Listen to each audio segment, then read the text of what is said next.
It's recording. Peace. Peace, family. This is the Bourne family. We're here at the National African American Museum of History and Culture here in Washington, D.C., also known as Divine C. Here's my black woman, the queen, Tracy. She wants to discuss how she see it today, her visit. I'm a little emotional. I'm a little emotional. I have a lot of thoughts going on.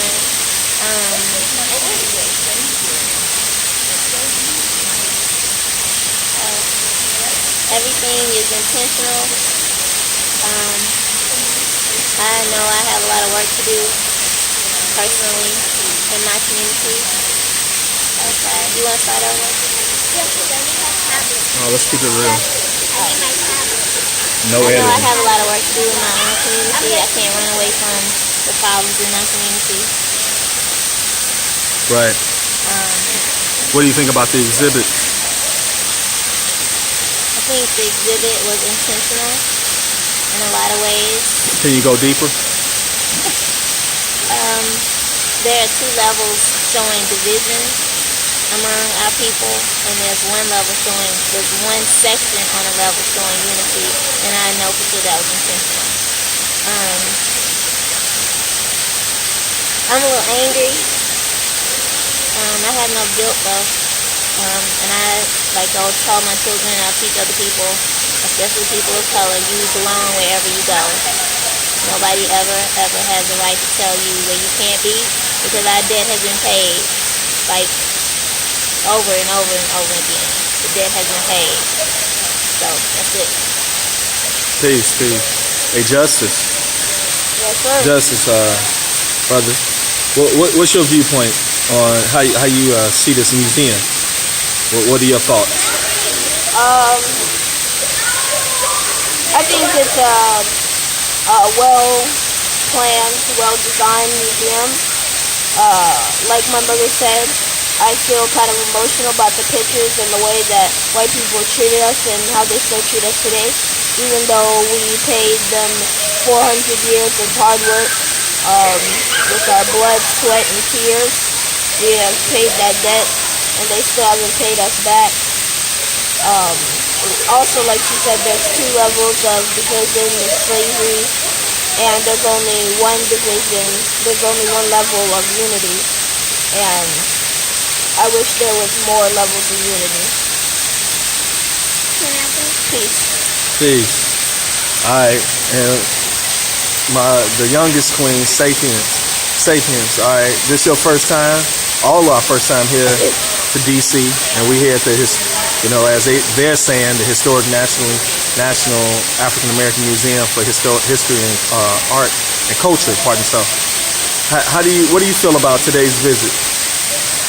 Well, actually, I feel a little weird because white people, they say that when it was years back, they said we can't go to those kind of restaurants, and it said white only. And when we went on them, and we just wanted to sit in a chair, and the white person would say, "Oh, you can't sit in that chair," and then that black person won't get up. That white person will beat that black person because of the skin color, and because maybe the white person hates them. So I look at that today. I learned new stuff that black people are being killed, and in the past they were being killed and beat because they wouldn't follow their master's instructions, and they didn't want to change their name, and that's their choice. They don't have to change their name if they don't want to. A person can't force them to change their name. It's their own right. They don't have to change their name if they don't want to.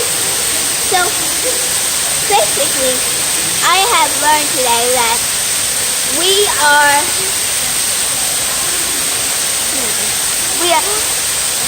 having freedom, but we have to be careful on that because years past we still have been been killed. We have still been murdered. We have still been robbed. There's black girls who have been arrested by white police because of their skin color. Why would they do that? So, peace.